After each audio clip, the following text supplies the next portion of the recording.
देवली उनियारा में उपचुनाव के दौरान एसडीएम थप्पड़ कांड ने पूरे प्रदेश को हिलाकर रख दिया था। एक तरफ नरेश मीणा के समर्थकों ने समरावता गांव में जमकर बवाल काटा, तो दूसरी तरफ प्रदेश के आरएस अफसरों ने घटना के विरोध में कार्य बहिष्कार की जंग छेड़ दी थी। सीएम से मुलाकात के बाद आरएस अधिकारी तो मान गए और काम पर लौट आए। पुलिस ने भी नरेश मीणा को गिरफ्तार कर मामला जैसे तैसे शांत कराने की कोशिश की, लेकिन इस उपद्रव से समरावता गांव के लोगों के अंदर सुलग रही आग शांत नहीं हुई थी, जिसे बुझाने के लिए मंत्री डॉक्टर किरोड़ीलाल मीणा ने मीडियोकर की भूमिका निभाई। कृषि मंत्री डॉक्टर किरोड़ीलाल मीणा ने मंगलवार को एक बार फिर समरावता गांव के लोगों के साथ गृह राज्य मंत्री जवाहर सिंह बेढम से उनके सरकारी निवास पर मुलाकात की। उनके साथ जलदाय मंत्री कन्हैयालाल चौधरी भी मौजूद रहे। बंद कमरे में हुई चर्चा के दौरान समरावता गांव के स्थानीय लोगों का प्रतिनिधिमंडल भी मौजूद था। तीनों मंत्रियों ने ग्रामीणों के सभी मांगे सुनी और सहमति भी जताई। उसके बाद तीनों मंत्रियों ने मुख्यमंत्री भजनलाल शर्मा से मुलाकात की। इस दौरान भी ग्रामीणों का प्रतिनिधिमंडल उनके साथ मौजूद रहा। सरकार और ग्रामीणों के प्रतिनिधिमंडल के बीच करीब 4 बिंदुओं पर सहमति बनी। इसके बाद मीडिया को जानकारी देते हुए कृषि मंत्री डॉक्टर किरोड़ीलाल मीणा ने कहा कि सरकार के सामने रखी ग्रामीणों की मांगों को मान लिया गया है।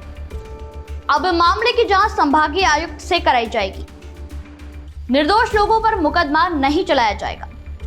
ग्रामीणों के नुकसान की भरपाई सरकार करेगी। समरावता समेत 5 पंचायतों के 28 गांव उनियारा में शामिल हो गए।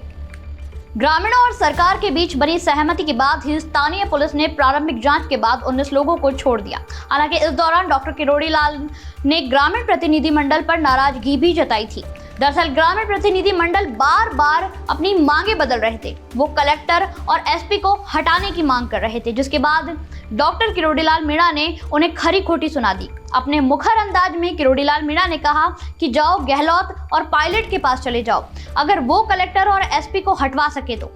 जब मांगों पर सहमति नहीं थी तो पहले हाँ क्यों बोला। ग्रामीणों ने न्यायिक जांच की भी मांग की है, लेकिन बाद में संभागीय आयुक्त से जांच करवाने पर तैयार हो गए। 13 नवंबर को विधानसभा उपचुनाव के दौरान प्रत्याशी नरेश मीणा ने ऑन ड्यूटी एसडीएम को तमाचा जड़ दिया था। निर्दलीय प्रत्याशी नरेश मीणा ने पोलिंग अधिकारियों पर जबरन मतदान कराने का आरोप लगाया था। इस बीच फर्जी मतदान की बातें भी सामने आई थी। थप्पड़ कांड के बाद नरेश मीणा मौके पर डीएम को बुलाने की मांग करने लगे और समर्थकों के साथ धरने पर बैठ गए, लेकिन मामला तब तक इतना बढ़ चुका था कि नरेश मीणा के समर्थकों ने आगजनी और पत्थरबाजी शुरू कर दी थी। समरावता गांव में तनाव के हालात पैदा हो गए थे। समर्थकों ने उपद्रव में करीब 35 बाइक और 7 से ज्यादा गाड़ियों को आग के हवाले कर दिया था।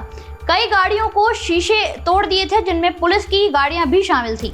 पूरे उपद्रव के दौरान सबसे ज्यादा समरावता गांव के ग्रामीणों को नुकसान उठाना पड़ा। समर्थकों ने पूरे गांव में तोड़फोड़ की, लोगों के घरों में घुसकर ग्रामीणों से मारपीट भी की थी। नरेश मीणा की गिरफ्तारी के बाद भी समर्थकों ने हाईवे पर बवाल काटा था, सड़क पर आगजनी की, लेकिन तब तक पुलिस पूरी तरीके से तैयार थी। पुलिस ने समर्थकों को मौके से न सिर्फ खदेड़ा बल्कि कई गिरफ्तारियां भी की थी। फिलहाल पूरे मामले की प्रशासनिक जांच जारी है। पूरे नुकसान का भी आकलन किया जा रहा है। ब्यूरो रिपोर्ट्स, लोकल पत्रकार।